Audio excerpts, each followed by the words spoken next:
दोस्तों, स्वागत है आपका न्यूज निवारण टीवी पर। मैं मनोहर चौहान और इस वक्त मैं मौजूद हूं युवा सेवा समिति के राष्ट्रीय अध्यक्ष बदर अली के पास।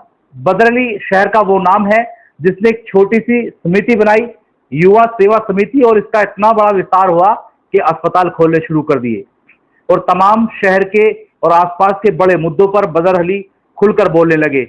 और ये बात कई लोगों को चुभने लगी और एनआरसी से लेकर अब तक की अगर जर्नी की बात करें तो बदर अली ने कई मुकदमे झेले, जेल तक चले गए। वर्तमान में बदर अली लगातार पश्चिमी उत्तर प्रदेश से लेकर दिल्ली, एनसीआर के आसपास जितने भी इलाके हैं वहां खिदमत कर रहे हैं और बड़े स्तर पर वो उन लोगों को भी सपोर्ट कर रहे हैं जो आज अक्षम हैं, जो जिनके पास अपने इलाज कराने के लिए पैसे नहीं है, खाने पीने के लिए पैसे नहीं है। इनको अगर कोई बता दे तो ये वो वहां पहुंच जाते हैं और बाकायदा उनका सपोर्ट करते हैं। इसके अलावा कई ऐसी बेवाएं हैं, माँ है जिनकी बेटियों की शादी नहीं हो पा रही थी, लेकिन बदर अली ने एक मुहिम चलाई और आज बेटियों की शादी इनके यहाँ आइए, आवेदन कीजिए और बेटियों की शादी ये करा देते हैं। हालांकि एनआरसी का दौर ऐसा रहा कि बदर अली का नाम बीच में कोई लेने वाला नहीं था, क्योंकि इनको जेल हो गई और खिदमत करते करते ये इतने आगे निकल आए कि आज हर एक शख्स ने एक बार फिर अपनी समिति में काम कर रहे हैं। लेकिन भविष्य की क्या प्लानिंग है वो भी बताएंगे। उससे पहले जान लेते हैं अब एक बड़ा आयोजन वक्फ बोर्ड को लेकर ये करने जा रहे हैं। दिल्ली के ताल कटोरा स्टेडियम में ये आयोजन होगा और इसमें क्या क्या इन्होंने सोचा है, किस लिए आयोजन हो रहा है। मेरे साथ खुद खास मेहमान है बदर अली। सर, बदर अली के साथ साथ अगर मैं संघर्ष अली कहूँ तो कोई दिक्कत थोड़ा ही है? जी, बहुत बहुत शुक्रिया आपका। और आप कह सकते हैं कि देखिए, किसी भी इंसान की पहचान उसके संघर्ष से होती है। हमने पहचान अपने संघर्ष से बनाई है। लगातार 15 साल हो गए इस मेयर शहर के साथ साथ पूरे पश्चिम उत्तर प्रदेश को देख रहे हैं और लोगों की मदद कर रहे हैं। अच्छा, ये बताइए, ये मदद वाला किस्सा तो मैं बहुत दिन से देख रहा हूँ आपका। मैंने देखा कि अब बेटियों की शादी कराने से लेकर के जो अक्षम लोग हैं, जो गरीब गुरबा हैं, उनकी मदद तक करते हैं। लेकिन अभी जो आपने ताल कटोरा स्टेडियम से एक वीडियो बना करके डाला है, एक मैसेज दिया है कि बहुत जल्द बड़ा आयोजन, थोड़ा इसके बारे में बताएंगे? देखिए, जैसे पर्सनल वक्फ बोर्ड को अपील की कि आप बार कोड के जरिए अपना विरोध दर्ज कीजिए, हमने कौन सी अपील की, जगह जगह कैंप लगाए, जगह जगह हम लोग गए और कहा कि आप एक बहुत बड़ी तादाद में आप अपना विरोध दर्ज कराइए। अब उस विरोध जो दर्ज हमने कराया उसका आगे का स्टेप क्या हो, इसी को लेकर के एक बड़ा आयोजन ताल कटोरा स्टेडियम में हम लोग करने जा रहे हैं। वो किस लिए कि अब जो जेपीसी रिपोर्ट अपनी सौंपेगी केंद्र सरकार को, केंद्र सरकार उस वक्फ बोर्ड कानून को लागू करे या न करे वो केंद्र सरकार के हाथ में है। तो लागू करने से पहले हमें अपनी ताकत का मुजाहरा करना जरूरी है कि अगर आपने इस वक्फ बोर्ड कानून को लागू किया तो जो आज 50,000 लोग यहाँ पर इकट्ठा है, यही 50 लाख की तादाद में कल संसद भवन के सामने बैठने के लिए मजबूर होगी। तो अपनी ताकत दिखाने के लिए वक्त बेवक्त में ऐसे आयोजन का करना बहुत ज्यादा जरूरी है। इस आयोजन की अगर मैं बात करूं तो इस आयोजन को करने वाले आप ही हैं या आपके साथ साथ कुछ और लोग हैं जो अतिथि, मुख्य अतिथि या फिर अन्य के रूप में पहुंचेंगे? देखिए, ये पूरा आयोजन युवा सेवा समिति के बैनर तले रहेगा। इसमें पूरे देश के उलेमा रहेंगे और जो अच्छी सोच वाले, सेक्युलर सोच वाले जो राजनेता हैं वो भी इसमें रह सकते हैं। ये आज हमारी कोर कमेटी की मीटिंग है, उसमें एक तो डेट डिसाइड होगी और दूसरा कि इसमें जो पॉलिटिकल लोग हैं, जो अच्छी सोच वाले लोग हैं, सेक्युलर सोच वाले लोग हैं, उनको बुलाया जाए या न बुलाया जाए, ये आज की मीटिंग में तय कर दिया जाएगा। मतलब ये सोचा जाएगा कि आमंत्रित राजनेताओं को किया जाए या न किया जाए। इसमें उलेमा तो तय है कि पूरे देश के उलेमा रहेंगे बड़े, लेकिन राजनेताओं को बुलाना है या नहीं बुलाना है, उसके लिए आज जो हमारी कोर कमेटी की मीटिंग है उसमें तय कर दिया जाएगा। देखिए, राजनेताओं की अगर बात कर लो तो राजनेताओं ने अब तक क्या रोल निभाया है इस पूरे प्रकरण में? मुझे तो कुछ नजर नहीं आया। एक ओवैसी तो है जो बोले थे इस पूरे मसले को लेकर के, लेकिन अगर राजनेताओं के बड़े लोगों की बात करें तो मैं समझता हूँ बहुत कमी के साथ इस मसले पर सामने आए हैं। देखिए, जहां तक बात राजनेताओं को ये लगता है कि अगर हम किसी भी मुद्दे पर खुल के बोलेंगे तो हमारा जो प्लस दूसरा वोट बैंक है उस पर कहीं ना कहीं असर पड़ेगा। इसलिए वो लोग मुसलमानों के जो मुद्दे होते हैं उस पर खुलकर नहीं बोलते, जबकि मैं इस बात में इत्तेफाक नहीं रखता। जितने भी चाहे मुस्लिम विधायक हो, मुस्लिम सांसद हो, ये लोग तब जीत करके आते हैं जब इनको एक मुश्त मुसलमान वोट मिलता है। तो जो वोट आपका एक मुश्त है, पहले आपको उसके बारे में सोचना चाहिए, ना कि उसके बारे में सोचना चाहिए कि जो आपको मिल भी सकता है और जो नहीं भी मिल सकता। अब जैसे ये इसी का प्रकरण रहा कि वक्फ बोर्ड ने जो ये मुस्लिम पर्सनल बोर्ड ने जो वक्फ के लिए जो वो जारी किया बारकोड, मैं मानता हूं कि किसी भी मुस्लिम विधायक ने या मुस्लिम सांसद ने इस ताल्लुक से मुहिम नहीं चलाई कि आप बढ़ चढ़ करके इसका विरोध दर्ज कीजिए। अब इसके पीछे की क्या उनकी मजबूरियां हो सकती हैं वो तो वही जान सकते हैं, लेकिन मेरा जो अपना आकलन है कि कहीं ना कहीं वो लोग अपनी पार्टी की विचारधारा से और अपने जो दूसरा उनका प्लस वोट बैंक है, कहीं वो नाराज ना हो जाए, इसलिए ये लोग मुसलमानों के मुद्दे पर खुल करके नहीं बोलते, जो कि मैं मानता हूं जो कि सदर गलत है। देखिए, वक्फ की संपत्ति की अगर बात कर ले, वक्फ की संपत्ति तीसरे नंबर पर आती है, आर्मी और रेलवे के बाद वक्फ है। तो पहली बात तो यह है कि गवर्नमेंट को क्या आवश्यकता पड़ी है ये सब करने की। दूसरी बात यह है कि आवाम को क्या फायदा हो रहा है वक्फ से, ये सवाल तो जायज है ना। जिसकी आप लड़ाई लड़ रहे हैं, जिस घोड़े पर आप सवार होने की कोशिश कर रहे हैं, आपको पता है घोड़ा कितने लोगों को सवारी करा रहा है? ये तो पता नहीं ना। देखिए, 1,75,000 एकड़ जगह पूरे देश में वक्फ बोर्ड के पास में है।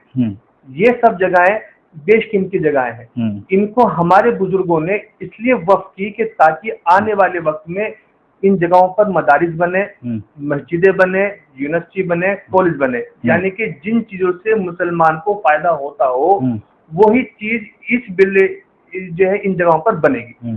सरकार की नियत जहां पर गलत ये है कि वो चाहती है कि इन बेशकीमती जगहों को हम अपने अंडर में ले लें और अपने हिसाब से उसको इस्तेमाल कर लें। लेकिन मेरा सवाल बदर भाई ये है कि गवर्नमेंट ये चाह रही है कि अंडर में लेकर के इस्तेमाल कर लें, लेकिन मैं जानना चाह रहा हूँ कि वक्फ बोर्ड जो जिन संपत्तियों पर वक्फ जो की जा चुकी है, उन संपत्तियों से या उन चीजों से आवाम का कितना फायदा हो रहा है, कहाँ फायदा हो रहा है, थोड़ा सा वो भी सोचिएगा, वो भी पूछिएगा कि हम जो लड़ाई लड़ने जा रहे हैं, लड़ रहे हैं, उससे क्या फायदा आवाम को। इतनी संपत्तियां हैं, इतना खजाना है, उसके बावजूद भी मस्जिदों में, मदरसों में, स्कूलों में ना किसी की सैलरी है, ना कोई बड़े स्कूल खुल रहे हैं। अगर जामिया की और अलीगढ़ मुस्लिम यूनिवर्सिटी की बात अगर छोड़ दे, इसके अलावा बताइए कहाँ ऐसे बड़े संस्थान बने हैं जिससे आवाम को फायदा हो रहा हो। देखिए, कहना की कमजोरी की बात है, मैं इस बात से आपसे इत्तेफाक रखता हूँ, लेकिन अगर देखा जाए जितनी भी मदारिस है, जो बड़े बड़े मदरसे आज की वक्त में पूरे देश में चल रहे हैं, वो सब वक्फ संपत्ति पे ही तो बने हुए हैं। अगर यही संपत्तियां सब सरकार के अंडर में चली जाएंगी तो फिर बताइए क्या आने वाले वक्त में उन जगहों पर मदरसे बना सकते हैं? अब या जैसे अब से 20 साल पहले कोई इतना एजुकेशन को लेकर लोग जागरूक नहीं थे, अब लोग जागरूक हैं। अब उलेमा हजरात भी जो इस बात पर जोर दे रहे हैं कि आप जो है कॉलेज बनाइए, स्कूल बनाइए, यूनिवर्सिटी बनाइए। तो जब हमारे पास जमीनें होंगी तभी तो हम बना सकते हैं। जब हम पे जमीन ही नहीं रहेगी तो हम आने वाले वक्त में कैसे कॉलेज बना देंगे, कैसे यूनिवर्सिटी बना देंगे? तो हमें उम्मीद है कि जैसे जैसे वक्त बढ़ रहा है आगे आगे एजुकेशन की तरफ कौम भी बढ़ रही है और जो है उलेमा हजरात भी इस ओर बहुत ज्यादा ध्यान जो दे रहे हैं। तो जो संपत्तियां वक्त की हैं, अगर उनमें कल कोई फायदा नहीं उठ पाया तो मैं मानता हूँ कि आने वाले वक्त में उनका फायदा जरूर मिलेगा कौम। जैसे युवा हैं, आप जैसे लोग हैं डायनेमिक, बिल्कुल लगे हुए हैं कि साथ ये काम हो जाए और गवर्नमेंट वक्त की संपत्ति को ना ले, तो क्या आप ये आश्वस्त करते हैं या होते हैं कि भविष्य में ये भी एक लड़ाई अपने लोगों के साथ लड़ी जाएगी कि उन संपत्तियों का, उन खजानों का सही इस्तेमाल हो? ये भी आप बात रखेंगे नहीं रखेंगे? देखिए, सबसे पहले हमारी कोशिश ये है कि हम अपने वक्फ बोर्ड को बचाएं। जब वक्फ बोर्ड बच जाएगा उसके बाद ही हम अपने लोगों से बातचीत कर सकते हैं कि जो जगहें पड़ी हुई हैं इस पे आप हॉस्पिटल खोलें, यूनिवर्सिटी खोलें, स्कूल खोलें। तो पहली प्रायोरिटी पे ये है कि हम अपने वक्फ बोर्ड को बचाएं। जब ये बच जाएगा तो उसके बाद जैसे ये बड़ा प्रोग्राम किया जा रहा है वो दिल्ली में, इसके बाद एक बड़ा प्रोग्राम और किया जाएगा, उसमें भी तमाम उलेमाओं को इकट्ठा करा जाएगा और इसी बात को लेकर के प्रोग्राम होगा कि जो अब प्रॉपर्टीज बची हुई हैं जो हैं उन पे जल्द से जल्द स्कूल, कॉलेज और यूनिवर्सिटी खोली जाए। बदर भाई, यहाँ एक नासूर वाली बात भी ये है और गंभीर बात ये है कि जो वक्फ की संपत्तियों पे कब्जे कर लिए गए हैं, या तो कब्जे कर लिए गए हैं या कब्जे करा दिए गए हैं, उनसे कैसे निपटा जाएगा, उनसे कैसे दूर हो जाए, उनको हटाया कैसे जाएगा। और कब्जे ऐसे ऐसे लोगों के हैं जो उद्योगपति हैं। आप समझ रहे होंगे मुंबई में एक बड़े ग्रुप ने कब्जा करके बैठा है, और कब्जा कराया किसने, तो ये भी सवाल है, कब्जा कैसे छूटेगा और करा कौन रहा है, ये ऐसे कौन लोग हैं जो वक्त की संपत्ति की बंदरबाट करने में लगे हैं। देखिए, जो आज लोगों के कब्जे हैं वक्त संपत्ति, ये सब कब्जे पुराने कब्जे हैं, और इन सब कब्जों के केस वक्फ बोर्ड में चल रहे हैं।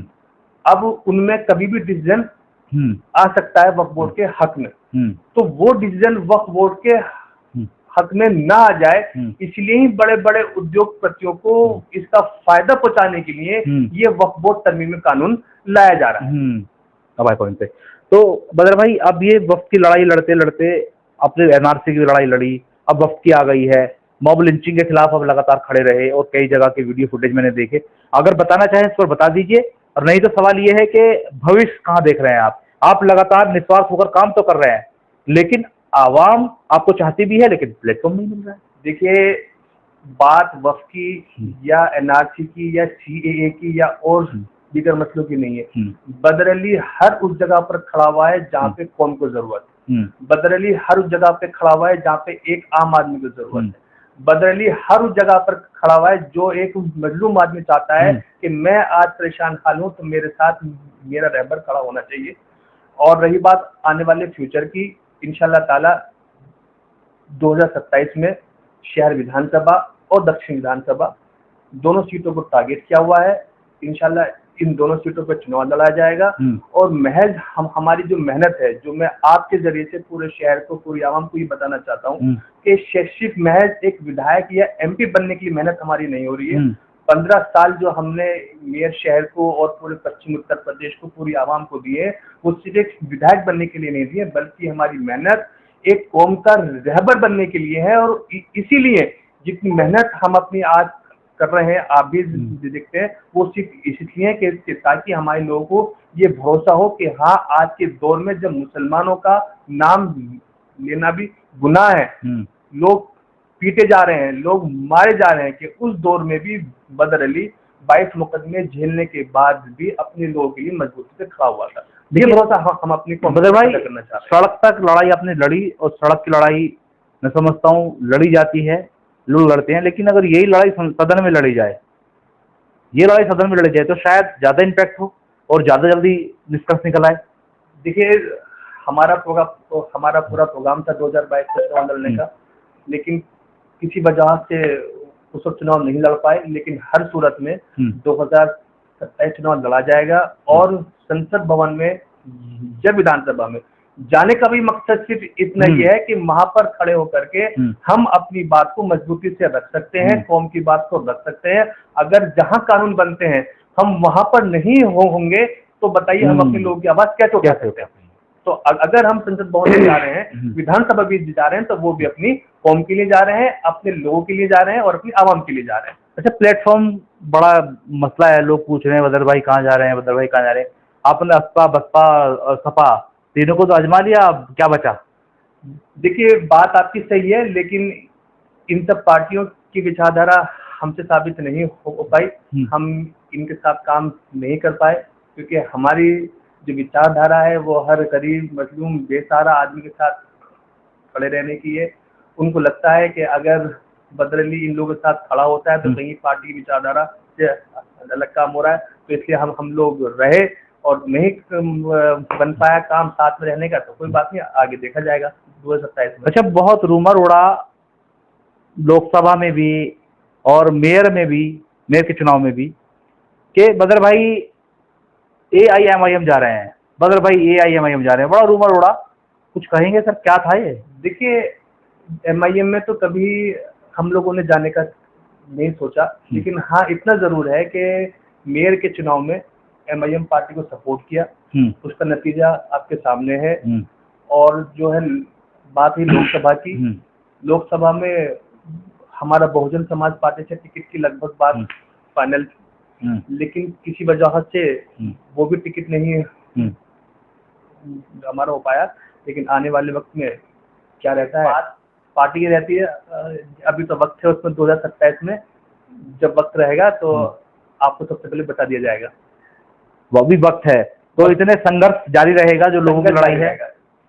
संघर्ष जारी रहेगा, बस अपने आप को मजबूत किया जा रहा है कि कैसे अपनी लोगों की आवाज़ को हम मजबूती से उठाएं और लोगों में ये भरोसा पैदा कर दें कि हमने बहुत लोग देखे और बहुत लोगों को वोटें दी, वो लोग कुछ नहीं कर पाए, तो अब सिर्फ ये युवा सेवा समिति है और बदरली है जो हमारे काम आ रहे हैं। तो अब हम युवा सेवा समिति, फिर आपने जिक्र कर दिया तो मैं पूछ ही लेता हूँ। युवा सेवा समिति ने अस्पताल बनाया, वो गिरा दिया गया, और अस्पताल आपने मेहनत से बनाया, लोगों के पैसे से बनाया, वो गिर गया, अब उसका क्या चल रहा है? पहला सवाल ये। दूसरा ये कि जब वक्फ जैसी संपत्तियां हमारे पास हैं तो आपको क्या जरूरत पड़ी जमीन लेने की? वक्फ वालों से लीजिए ना जमीन को, आप लड़ाई लड़ रहे हैं। देखिए, पहली बात तो ये था कि जो हमारा अस्पताल गिराया गया, अस्पताल उत्तर प्रदेश के अंदर बुलडोजर प्रथा जो शुरू हुई 2019 में, वो हमारे अस्पताल से शुरू हुई। अब दोबारा अस्पताल हम लोग बनाएंगे इंशाल्लाह ताला। उसके लिए MDA अप्रूव जगह वो ले ली गई है, 1,30,00,000 रुपए की।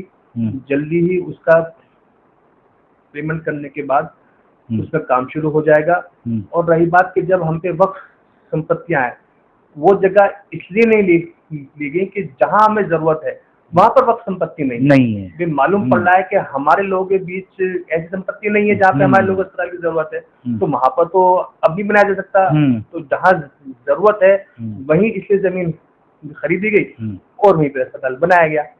सदर भाई, एक सवाल यहाँ ये है कि आप पर ये आरोप लगे, आपने चंदा लिया, बंदरबाट कर ली, आप उसका हिसाब किताब नहीं दे पाए, ये कई लोग सवाल खड़े करते रहे। हालांकि मैं आपसे पूछ ही लेता हूँ, अब दोबारा भी आप ऐसी कोशिश करने जा रहे हैं तो कहीं ना कहीं इन चीज़ों को अब 2-4 हो चुके हैं, उनसे तो अब कहीं ना कहीं उनको सही करके रखेंगे, तो कुछ कहना चाहेंगे इस पर? देखिए, ये आरोप लगे, आरोप सब पर लगते हैं। इसमें थाना डेलीगेट पे मुकदमा भी कायम हुआ, और जब मुकदमा कायम हुआ उसकी जांच हुई। जांच होने के बाद जब सभी आरोप बेबुनियाद लगे तो उसमें पुलिस ने FIR लगा दी। उसके बाद दोबारा जांच हुई थाना डेलीगेट में ही, दूसरे दरोगा जी ने करी कि ये जांच ठीक से नहीं हुई है तो इसकी जांच दोबारा की जाए। लिहाजा दूसरे दरोगा जी ने भी जांच की, उन्होंने भी उसमें FIR लगा दी। फिर जब तीसरी बार ये सब्र नहीं हुआ कि नहीं ये अभी भी जांच ठीक नहीं हुई है, तो उसको जांच ट्रांसफर कर दी गई क्राइम ब्रांच। जब क्राइम ब्रांच ने जांच की, वहां भी सारे आरोप बेबुनियाद पाए गए, कोई भी गबन, घोटाला, धोखेबाजी, कोई भी बात साबित नहीं हो पाई, तो उसमें क्राइम ब्रांच ने भी FIR लगा दी और उसे कोर्ट ने भी अब एक्सेप्ट कर लिया, क्लीन चिट मिल गई है। ठीक। और रही बात चंदे की, जो लोग जिंदा हैं, जो लोग काम कर रहे हैं, जिन लोगों पर लोगों का भरोसा है, उन्हीं को चंदा मिलता है। अगर हम काम कर रहे हैं तो लोग हमें पैसा दे रहे हैं, हम काम नहीं करेंगे तो हमें पैसा नहीं मिलेगा। तो अगर हमें पैसा मिल रहा है तो इस बात को साबित करता है कि हाँ, ये लोग ईमानदार लोग हैं, काम कर रहा है। नहीं तो कभी भी किसी बेईमान आदमी को, गलत आदमी को एक बार तो पैसा मिल सकता है, बार बार 15 साल पैसा नहीं मिलता। बार बार।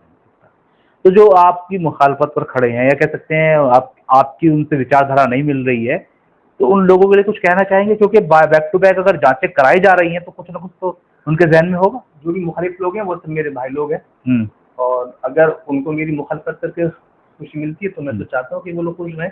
मेरी उनसे कोई मुखालफत नहीं है, ना ही मैं किसी मुखालफत करता। बीजेपी के अलावा मेरी किसी से कोई मुखालफत नहीं है, क्योंकि मुझे जो भी नुकसान पहुँचाया या जो हमारे लोगों जो नुकसान पहुँचा रहे हैं वो सिर्फ बीजेपी के लोग पहुँचा रहे हैं। और जो हमारे अपने लोग हैं, अगर वो मेरी मुखालफत करते हैं और मेरी मुखालफत करने से उनको खुशी मिलती है तो मैं चाहता हूँ कि वो लोग करते रहे, खुश रहे। मुझे उनसे कोई परेशानी नहीं, मेरे हमेशा वो लोग। बदर भाई बेबाक बोल रहे हैं, खुश रहे।